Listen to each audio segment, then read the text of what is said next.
The great halls of the Sci-Fi Palace were silent. Once they echoed with music and laughter. Now sadness filled every corner. The reason was clear. Princess Eleonora, the only daughter of Queen Zira, was missing. It had been 3 days since the attack. The palace guards remembered it well. On that dark night, rebels from a distant moon broke through the palace defenses. They came fast and strong, using strange weapons. The guards fought bravely, but there were too many enemies. In the chaos, Eleonora disappeared. Some said they saw a ship leaving quickly from the palace gardens. Since then, nobody had seen or heard from the princess. Queen Zira sat alone in her private room, her head in her hands. She was not just a queen. She was a mother. Her long silver hair was messy, and her eyes were tired from crying. She listened as her advisors spoke quietly outside her door. They tried to find hope, but their voices were full of fear. All across the Sci-Fi Empire, people were sad. News screens showed the queen's worried face. Markets closed early. Schools held silent prayers. Artists painted Eleonora's picture and placed flowers below it. The whole world seemed to pause, waiting for news. In a large meeting room nearby, the queen's advisors gathered with diplomats from other worlds. Among them were humans, visitors from Earth who had come to help with peace talks. They wore neat uniforms and spoke in calm voices. One of them was Commander Mason Carter, a tall soldier with kind eyes. He watched the queen's sorrow quietly, his heart heavy. "We will find her," promised a Sci-Fi general. "Our ships search every planet. Our spies watch every port." The queen only shook her head. "They took my daughter because of me. They hate our peace. They want to hurt us through my child." Her voice was soft, but full of pain. A human diplomat stepped forward. "Let us help," she said. "We have tools and people who can search places your ships cannot reach." But the queen was unsure. Long ago, her people had fought humans in a terrible war. Even now, some Sci-Fi did not trust humans. She waved her hand, turning away. "This is our sorrow, our problem. Thank you, but no." Commander Mason did not speak. He simply listened and remembered his own family. Far away on Earth, he thought of his little sister and the way his mother used to worry when he was late. The pain in the queen's eyes felt too real to ignore. Night fell over the palace. Stars shone above, but their light did not reach the queen's heart. She sat by Eleonora's empty bed, holding a small broken music box. It had been her daughter's favorite. She closed her eyes and wished for a miracle, a sign, a message, anything. Far away, in the darkness of space, a faint signal blinked on a forgotten screen. It was a message, short, full of hope and fear. But for now, the queen waited, her heart breaking, not knowing that the story was only beginning. Commander Mason Carter sat alone in his small room on the human ship Unity, looking out at the stars. He thought about the Sci-Fi queen and her missing daughter. Even though the queen had refused help from humans, Mason could not forget her sad eyes.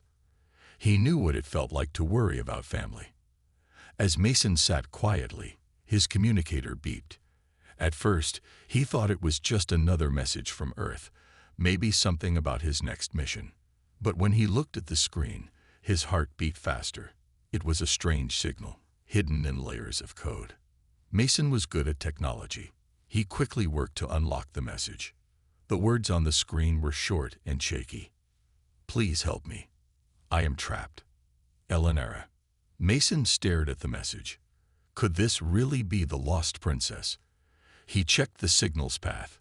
It came from a ruined moon called Tarsus, a place full of danger and lawless rebels.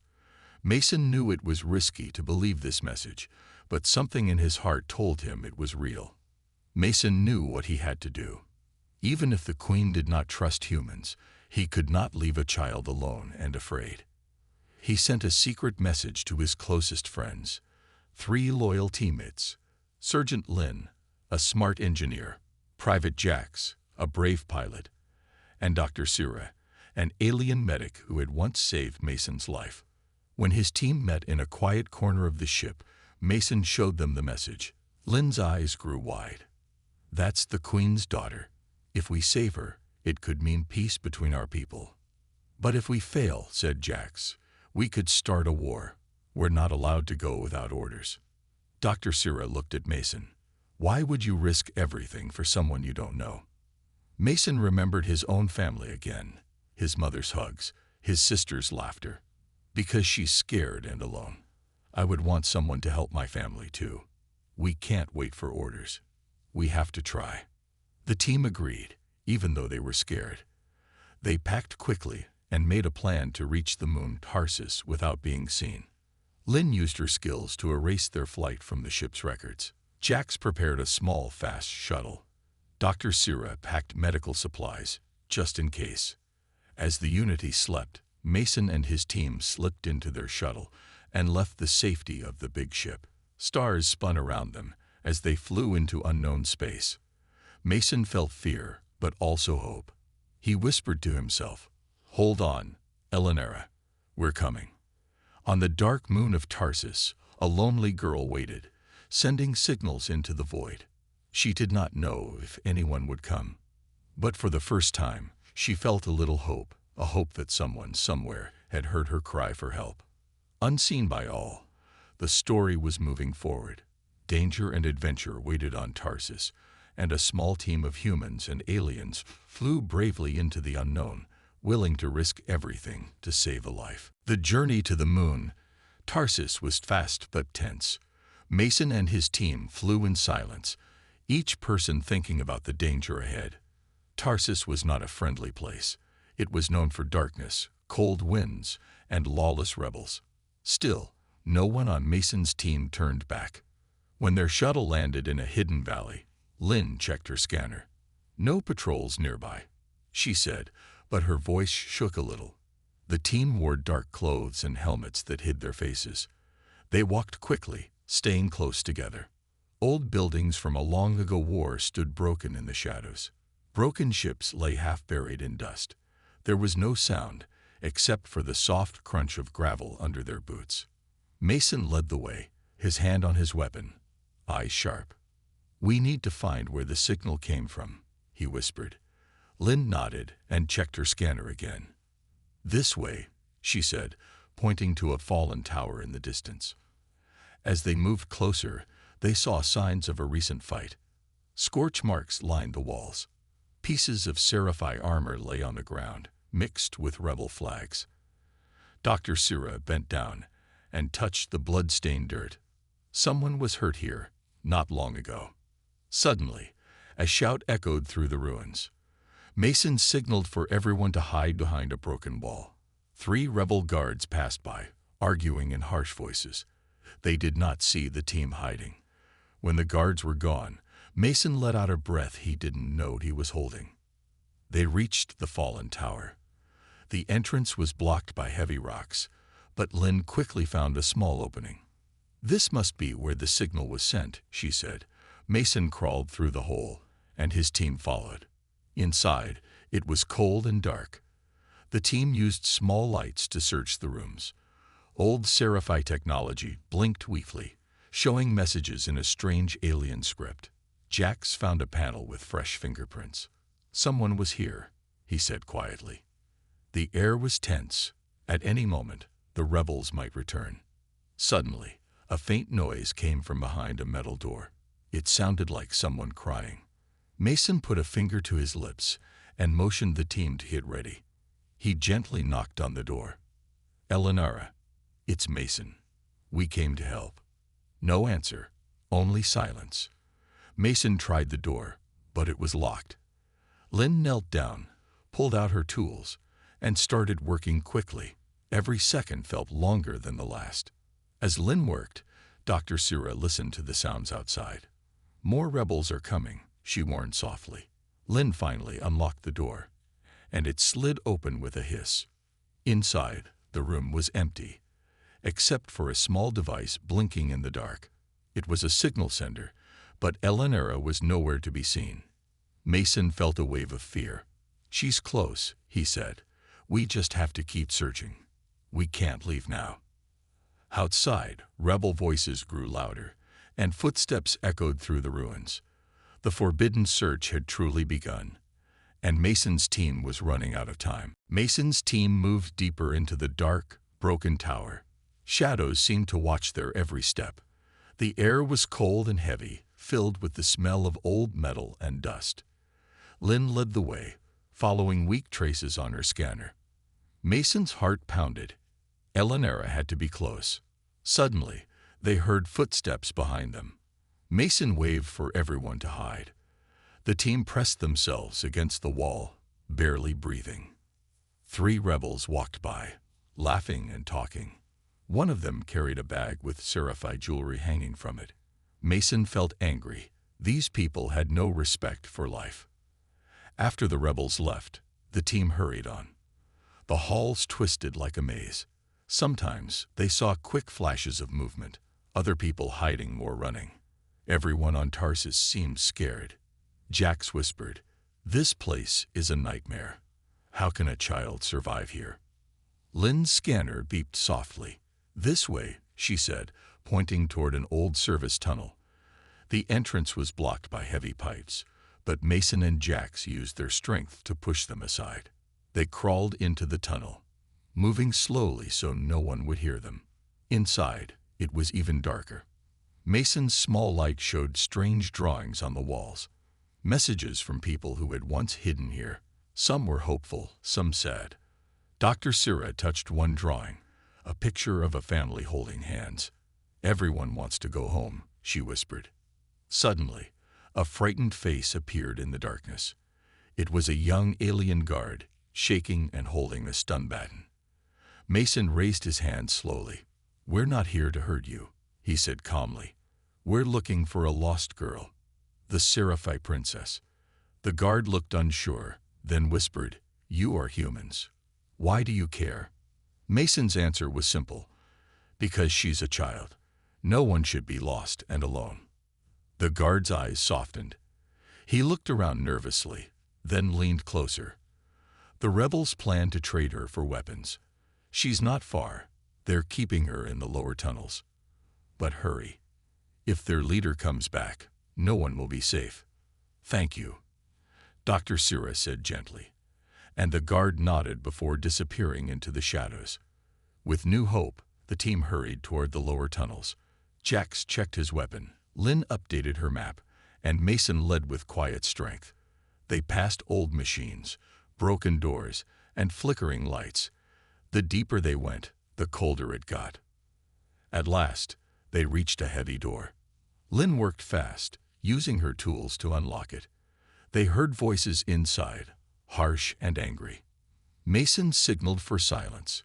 When the door opened, they saw a group of rebels arguing over a small, scared figure in the corner. It was Eleonora. She looked up with wide, fearful eyes, hope flickering across her face. Mason stepped forward, his voice gentle. "Eleonora, we're here to help. We're here to take you home." In that moment, the darkness of the tunnel seemed a little less deep. The real rescue was about to begin. Eleonora was huddled in the corner, arms around her knees, when the door opened. Her heart raced with fear. She expected more rebels, more angry voices, but instead she saw something surprising. A group of strangers, led by a tall human soldier. The man's eyes were serious but kind. Behind him were a human woman, a human pilot, and a gentle-looking alien medic. The rebels in the room jumped up, startled by the sudden entrance. "Who are you?" one demanded, holding up a blaster. "This is our prisoner." Mason stepped forward, hands raised. "We don't want to fight," he said calmly. "We only want the girl. Let her go, and nobody gets hurt." The rebels laughed. "You think you can just take her? She's our ticket out of here." Jax gripped his weapon, ready if things got bad. Lynn kept her eyes on the rebels, looking for a weakness. Dr. Sira moved quietly toward Eleonora, her hands open to show she meant no harm. Eleonora looked up at Mason, searching his face. He reminded her of the human teacher she had once known, who used to sing old Earth songs to make her laugh. She wanted to trust Mason, but she was so tired and afraid. Suddenly, Mason did something simple but powerful. He knelt down, meeting Eleonora at her level, and softly hummed a tune, a lullaby from Earth. The melody floated through the tense air. Eleonora's eyes filled with tears. She remembered that song. It was a song her old teacher sang when she missed her mother. One of the rebels grew nervous. "Enough of this," he shouted. He pointed his blaster at Mason, but Lynn moved fast, throwing a small device that made a loud, bright flash. The rebels shouted in surprise, covering their eyes. Jax and Mason rushed forward, quickly disarming the rebels and tying their hands with strong cable.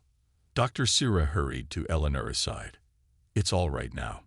We're friends," she said softly. Eleonora let herself lean into Sira's arms, feeling safe for the first time in days. The room was quiet except for Eleonora's soft sobs. Mason knelt beside her. "Your mother is waiting for you, Eleonora. We're here to bring you home." Eleonora nodded, wiping her tears. She tried to stand, but her legs were weak from hunger and fear. Mason gently helped her up. "We'll carry you if you need," he said with a smile. The team moved quickly, knowing the noise would attract more rebels. Lynn searched the room and found Eleonora's small necklace, a gift from the Queen. She gave it back to Eleonora, who clutched it tightly. As they left the tunnel, Eleonora looked back once, then turned her eyes forward. She didn't know what would happen next, but hope had returned. The strangers, these humans, and their alien friend, were her only chance. For the first time since she was taken, Eleonora truly believed she might see her mother again. Mason's team moved quickly through the dark tunnels, with Eleonora safe at their side. Lynn led the way, checking her scanner for the fastest path. Jax kept a close watch behind them, ready to face any danger. Dr. Sira held Eleonora's hand, whispering gentle words to calm her. Mason stayed close, making sure everyone was safe. Alarms began to sound, loud and sharp. Red lights flashed along the tunnel walls. The rebels had discovered their prisoner was gone. "We have to hurry," Lynn said, looking worried. "They'll block the exits." Jax studied a map on his wrist. "There's an old service door not far from here. It's risky, but it might be our only way out." Mason nodded. "Let's go." They ran down the narrow halls, passing broken machines and flickering lights. The tunnel seemed endless. Every sound made Eleonora jump. She clung tightly to Dr. Sira, her eyes wide with fear. Suddenly, they'd reached a locked metal door. Lynn got to work, her hands moving quickly. Come on," she whispered. Heavy footsteps echoed behind them. Rebels were close. Mason drew his weapon and stood guard, his body tense. Jax helped Lynn with the door, passing her tools as fast as he could. Dr. Sira shielded Eleonora, trying to make herself look bigger. At last, the door clicked open. "Go," Lynn shouted. The team rushed through, pulling the door shut behind them. Lynn quickly sealed it, buying them a few precious seconds. They found themselves in a ruined storage room filled with old crates. There was another door on the far side, but it was sealed with a keypad. Eleonora, still shaking, suddenly spoke. "I know the code. I heard the guards say it." Her voice was weak, but sure. She pressed the buttons with trembling fingers. The door beeped and slid open. The team hurried through, amazed at her bravery. Mason smiled at Eleonora. "You're stronger than you think," he said gently. Now they were in a half-collapsed hallway, with only one way forward. They could hear angry shouts behind them. Jax glanced back. "They're getting closer." Mason led the team onward. Dust filled the air. The ground shook as something exploded nearby. Debris rained down, but they kept moving, helping each other over broken pipes and rubble. Finally, they saw daylight ahead, a small gap leading out to the ruined city above. Lynn went first to check for danger, then waved them forward. One by one, the team crawled out into the open air. They had made it out of the tunnels, but they were not safe yet. The city was a maze of broken buildings, and rebels were everywhere, searching for them. Mason looked at his tired team, then at Eleonora. "We're almost there," he said softly. "Just a little further. We won't let anything happen to you." With new courage, Eleonora nodded. Together, the team moved into the ruined city, ready to face whatever dangers came next. Their escape had only just begun. The city above the tunnels was a broken world of smashed buildings and empty streets.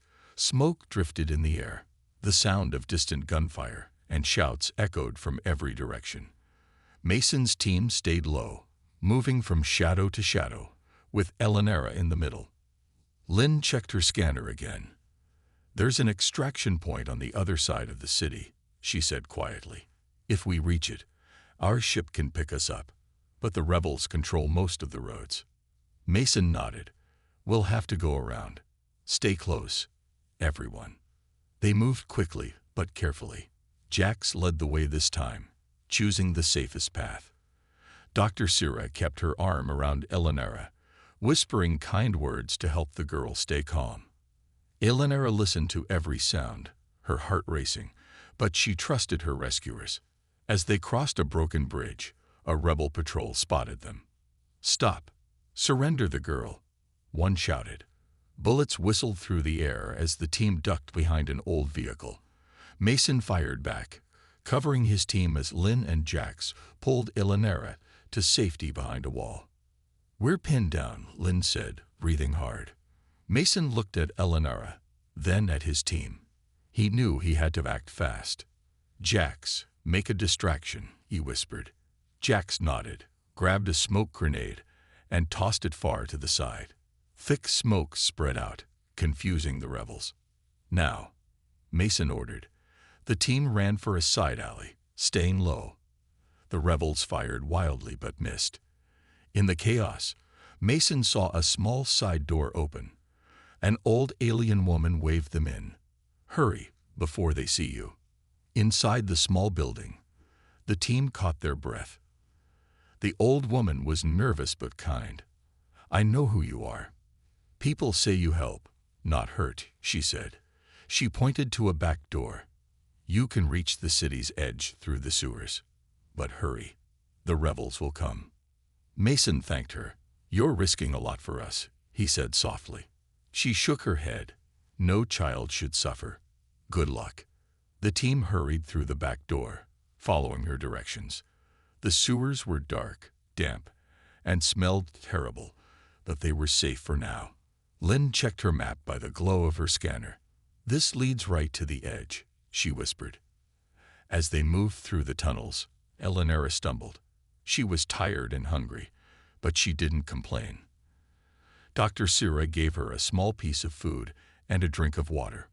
Mason smiled at her. "Almost there, Eleonora. You're doing great." Near the end of the tunnel, they heard voices ahead. A rebel checkpoint. Mason's heart sank, but then, from the shadows, the young alien guard they'd met before appeared. "Follow me," he whispered. "I'll get you past them." Thanks to the guard's help, the team slipped by the rebels and reached the edge of the city. Above them, the sky was brighter. Mason saw their shuttle coming in low, ready for pickup. They had made it across enemy lines, thanks to courage, teamwork, and the kindness of strangers. But the hardest part was still to come, getting Eleonora home. News spread quickly through the Sci-Fi palace. Someone had seen a small human shuttle flying near the war-torn moon, Tarsus. Rumors grew louder. Some said the missing princess was alive. Queen Zira listened with hope and fear battling inside her. Could it be true? Was her daughter really coming back? Her advisors argued among themselves. "It is a trick," one warned. "The humans are only looking for glory." Another said, "If the rebels find out, they'll hurt Eleonora or start another war." The queen felt tired of their voices. All she wanted was to hold her daughter again. Finally, the queen stood and spoke, her voice clear and strong. "Enough. I will not risk my daughter's life by waiting or fighting. I declare a ceasefire around Tarsus. No Sci-Fi ships, no weapons, Not a single soldier in that area. Let the humans try. If there is hope, I must take it. Her advisors fell silent. Some looked angry, but others seemed relieved. Across the galaxy, Sci-Fi commanders ordered their ships to pull back. The war machines powered down. Everyone watched the moon with tense, quiet hope. Meanwhile, on the surface of Tarsus, Mason's team ran for their shuttle. Jax sent a signal, and the small ship flew low, engines humming. Lynn opened the ramp, and Dr. Sira helped Eleonora up the steps. Mason and Jax fired a few shots to hold back chasing rebels before jumping inside. The shuttle rose into the sky, dodging blasts and debris. Eleonora stared out the window as the ground fell away, her eyes filled with tears, not of fear, but of hope. On the shuttle, Mason checked Eleonora for injuries. Dr. Sira wrapped her in a blanket. "You're safe now," she whispered. Eleonora nodded, still clutching her mother's necklace. Lynn smiled at Eleonora. "You were so brave back there." Jax flew the shuttle as fast as he could. Mason watched the scanners nervously, but there were no Sci-Fi ships chasing them. For the first time, he felt real hope. As they left Tarsus orbit, a royal Sci-Fi ship hailed them. "This is Queen Zera's flagship. Identify yourselves." Mason answered quickly. "This is Commander Carter of the human vessel Unity. We have Princess Eleonora. She is alive and safe." A moment of silence followed. Then a voice replied, trembling with emotion, "Proceed to the main hangar. The Queen herself is waiting." The team exchanged tired but joyful smiles. Jax guided the shuttle to the giant flagship. The hangar was filled with royal guards, but all weapons were lowered, and all eyes watched the small ship. As the ramp lowered, Eleonora stood, legs still shaking, but with her chin high. Mason and his team stood behind her, ready for anything. The Queen, dressed in shining robes, rushed forward. Her eyes filled with tears as she saw her daughter. The moment everyone had been waiting for was finally here. The reunion between mother and child, made possible by a gamble for peace and the courage of strangers. The great hangar of the Sci-Fi flagship was silent as the shuttle door slowly opened. All eyes were on the small group of humans and one tired princess standing at the top of the ramp. Eleonora saw her mother across the crowd, Queen Zera, waiting with open arms and tears in her eyes. Eleonora took a shaky step forward. For a moment, she was unsure if it was real. Then her mother called her name, voice trembling with hope. "Eleonora." At that sound, Eleonora ran. She forgot her weakness, her fear, and the long days in the dark. She ran into her mother's arms and cried, "Mom, I'm back. He saved me." The Queen hugged her daughter tightly, crying openly. Tears fell down her cheeks and onto Eleonora's hair. The crowd in the hangar let out a quiet sigh, and many Sci-Fi wiped away their own tears. Mason and his team watched from a short distance, feeling a warmth in their hearts. All their risk and hard work had led to this moment. Queen Zera gently held Eleonora's face, looking for any sign of injury. "Are you hurt, my child? Did they treat you badly?" Eleonora shook her head, tears still on her face. "I was scared, Mom, but they came for me. Mason and his friends. They risked everything." The Queen looked at Mason. She saw the tiredness in his eyes and the wounds on his arms, but also the deep kindness in his face. For a long moment, Sci-Fi and humans stared at each other across old barriers of fear and pain. Slowly, Queen Zera stepped forward. She bowed her head, a rare sign of respect among her people. "Thank you, Commander Mason Carter. You did what many would not. You gave my daughter hope when I could not." Mason bowed back, feeling humble. "She was very brave, Your Majesty. We only did what was right." Dr. Sira, Lynn, and Jax stood behind Mason, each touched by the scene. Eleonora stepped forward and hugged Mason tightly. "I will never forget you," she whispered. News of the reunion spread through the ship and then across the stars. Images of the queen and her daughter together filled the news screens of many worlds. For the first time in years, Sci-Fi and humans cried together, sharing the same joy. Queen Zira called her advisors and said, "Today we have seen what can happen when we trust and help each other. Let us talk of peace, not war." Mason and his team were invited to a special dinner that night. The queen gave Mason a small golden pin, a Sci-Fi blessing, only given to true heroes. But Mason cared most about the smile on Eleonora's face, safe in her mother's arms. He knew their rescue had changed more than just one family. In that bright hangar, among friends and strangers, a new hope was born, a hope for peace between worlds. The rescue of Princess Eleonora changed everything. On the Sci-Fi homeworld, people celebrated in the streets. Children waved flags and sang songs about hope. All across the galaxy, news spread of the brave human soldier and his team who had saved a lost princess and ended a war. Queen Zira called leaders from many planets to the palace. Humans and Sci-Fi, who once saw each other as enemies, now sat together at the same table. Old anger and fear still lived in some hearts, but after what had happened, everyone wanted to try for peace. Commander Mason Carter was the guest of honor. He wore the Sci-Fi golden pin on his uniform. His team, Lynn, Jax, and Dr. Sira, sat beside him. Mason did not like speeches, but he spoke honestly when asked how he had done it. "We could not leave a child behind, no matter what planet she was from," Mason said simply. "We trusted each other and worked together. That is what saved Eleonora. And it's how we can save ourselves from hate and war." Many people in the crowd nodded. Eleonora, sitting next to her mother, smiled at Mason with shining eyes. She was safe and strong again, and she wanted to be brave like her rescuers. That day, she promised her mother that she would help build a better future for their world, one where Sci-Fi and humans could be friends. The peace talks were long and sometimes difficult, but both sides remembered Mason's courage and Eleonora's hope. Whenever there was a problem, the queen would say, "Remember the day my daughter came home."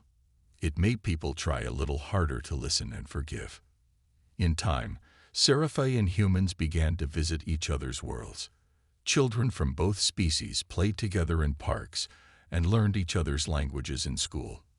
Mason's story was taught to young people, not as a tale of war, but as a lesson in kindness and bravery. Dr. Sira returned to her home with pride.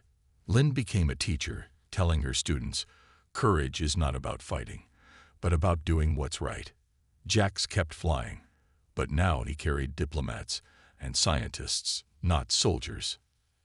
As for Mason, he was always a little embarrassed by the fame, but whenever he visited the palace, Eleonora would run to meet him and show him her latest art or poem. She told everyone, "This is my hero, the human who showed me what it means to never give up."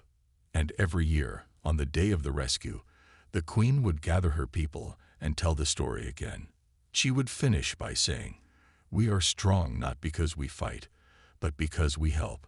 Today and every day, we choose hope." In the end, the actions of a few changed the fate of many.